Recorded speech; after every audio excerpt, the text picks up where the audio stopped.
Tara mga tol, pag-usapan natin itong mga usapin ngayon sa paparating na eleksyon kung saan po ilang mga kilalang personalidad ang tatakbo. Sinabi nga po ay nag-file ng COC o Certificate of Candidacy at napakarami po na makikita tayo dito dahil hindi lamang po iyan ang pinag-uusapan ngayon kundi maging yung pagtakbo po ng isa sa iniimbestigahan ngayon, no? Isipin ninyo under investigation ka pero hindi ka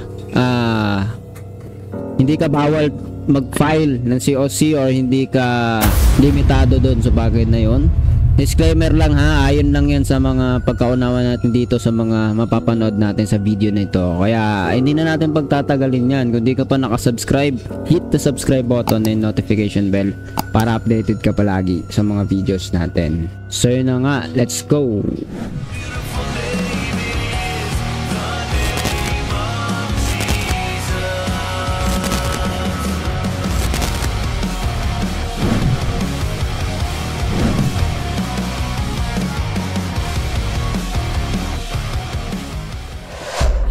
So yun na nga mga tol, unahin na po natin, panoorin muna itong balita dito ng ABS. Sabi po dito sa caption, hindi po ako bobong tao, sabi ni Rosmar and other content creators na nag-file ng COC. Ay yan po yung laman ng video na ito. Play natin.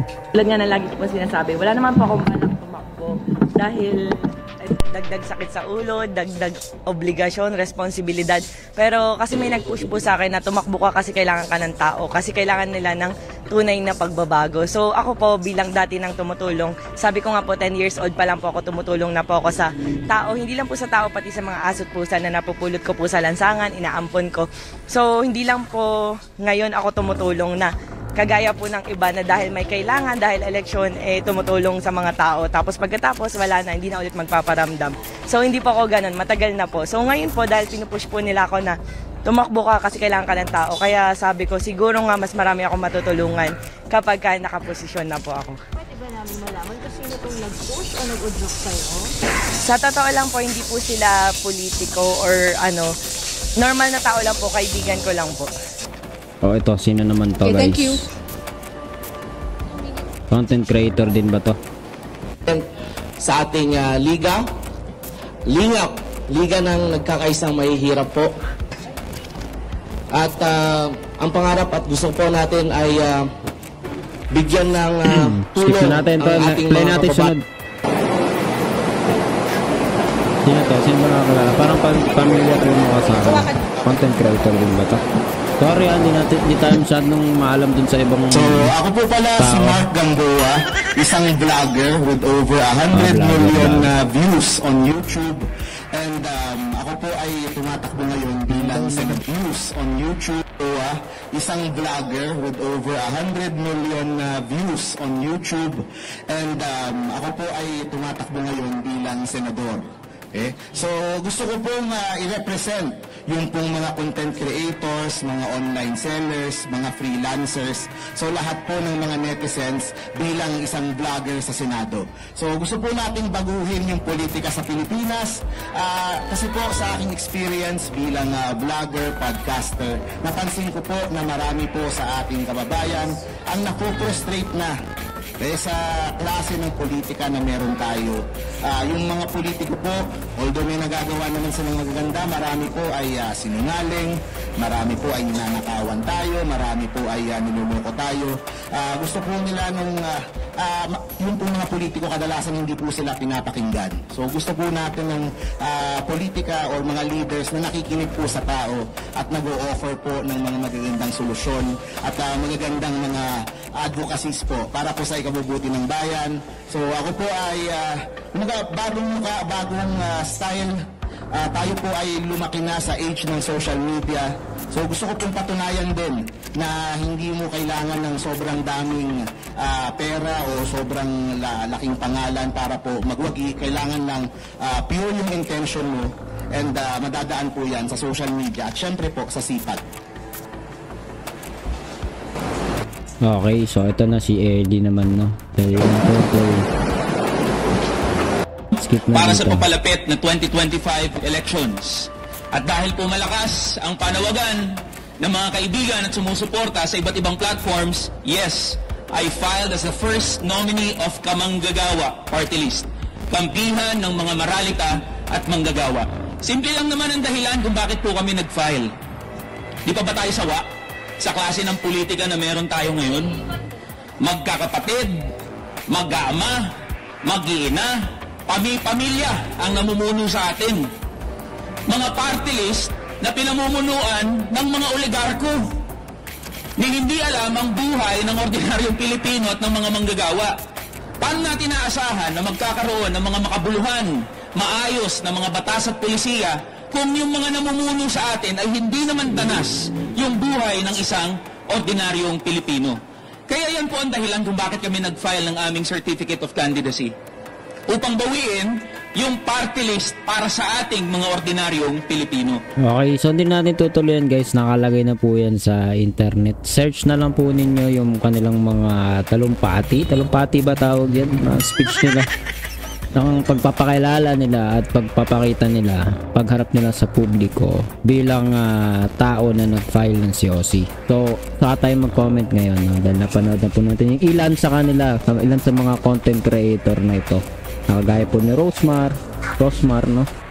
Lahat tayo yung comment na negative dito other than dun sa syempre kung yung qualification ng pag-uusapan, di ba? Kaya nga ng mga sinasabi dito sa comment section, no, kawawa daw ang Pilipinas, dapat magkaroon ng qualification, sabi dito ni Charis Halmadim. Okay, so siguro bukod dun sa mga katulad ng ganong bagay, di ba, qualification, kailangan may qualification yung upo sa gobyerno, ay wala na po akong ibang sasabihin dito kung maganda naman yung nais talaga nila. Pero di ba, magiging questionable rin talaga yon. Previous election nga, di ba, ay ang binabanatan noon sa pagtakbo ay isa dun na malaki pinagtatawanan ng marami ay si Pacquiao, di ba? Pero ngayon tignan niyo, naglabasan po ang mga ganito. So lahat parang mga tao ngayon magtatawanan ba? O dahil sila ay subscriber, sila ay follower, ay susuporta sila, di ba? So iba-iba yung komento ng mga tao diyan ngayon. So ngayon, di ba? Iba-ibang mukha, iba-ibang tao, panibago. Sawa na daw ang tao siyempre sa traditional na pamumulitika ng mga politiko. Diba? So maiba naman, content creators naman daw. Okay. Hindi umubra yung pambansang kamao. Ubra ba yung mga content creator? Okay. So ayan. Pero ito po yung mabigat, no? Isa sa mabigat na balita para sa akin, no? Tignan ninyo, no? Si Alice Guo, 'di ba? Kasalukuyan po siyang iniimbestigahan, 'di ba? At hindi basta investigasyon ang ginagawa, 'di ba? Nalilink siya sa isang malaking kriminalidad, isang criminal organization. Ang kanyang pagkatao pa nga rin ay no, questionable hanggang sa ngayon. Pero tignan po ninyo, maghahain daw ng COC. Para sa akin mas questionable ito, no? At ito'y baka mamaya ito pa'y manalo pa. Ito pang manalo kaysa sa mga content creator. Para sa akin mas negative tong ganito, no? Kasi dapat matapos muna yung mga aligasyon ng mga bagay na anuman. Pero wala tayong magagawa. Mayroong procedure yung batas, mayroong proseso na dadaanan. At sabi nga po dito sa pinag-uusapan patungkol sa pagtakbo ni Alice Guo, ay sabi maaari no, possible. Tignan na lang po ninyo itong balita dito kung ano sinabi po dito, no? Question nga din ng reporter, no? Dito kung unahan na nga daw niya, paano kung manalo, ano mangyayari? So play natin. Po namin kasi basta-basta mare-reject ito sa Johnson. Una po lahat. Hindi nila basta mare-reject yung basta-basta, no? Comelec na po yun nagsasabi dyan. Spokesperson ng Comelec, yung nasa linya nakausap dito. sa interview po na ito. Hindi basta-basta mare-reject yung pagpa-file ng COC ni Alice Guo, pero ito tignan ninyo usapan nila.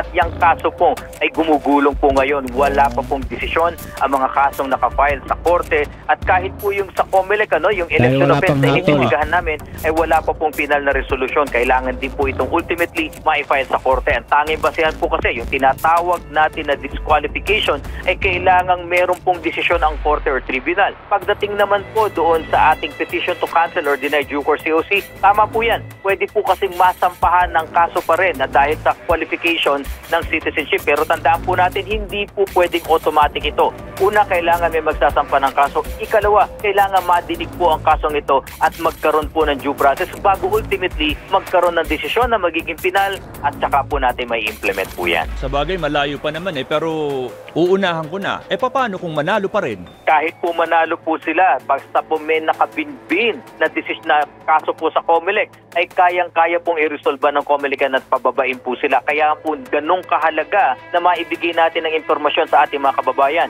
Yung nagnanais na mag-file ng mga petisyong napag-usapan po natin, ay ma-file po yan sa ganun. Kahit pa mabotohan siya, kahit manalo, kahit makaupo, ay hindi nawawala ang jurisdiction ng COMELEC at pwede po natin silang mapababa sa pwesto. At madagdagan na naman po ng isa pang kaso, yung material misrepresentation kung sakaling nagsisinungaling po talaga. Alright. Attorney John Rex, maraming salamat ulit sa pagsagot sa tawag at sa maliwanag na paliwanag. Mag-iingat po kayo and regards po sa mga taga-COMELEC.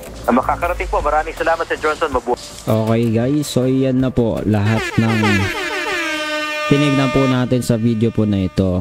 Ikaw, anong masasabi mo sa mga top tatakbo ngayon, mga nag-file ng COC, mga magpa-file ng COC at katulad ng kay Alice Guo, di ba? Anong matimbang sa inyo ngayon dyan? Comment down below, pag-usapan natin yan sa comment section.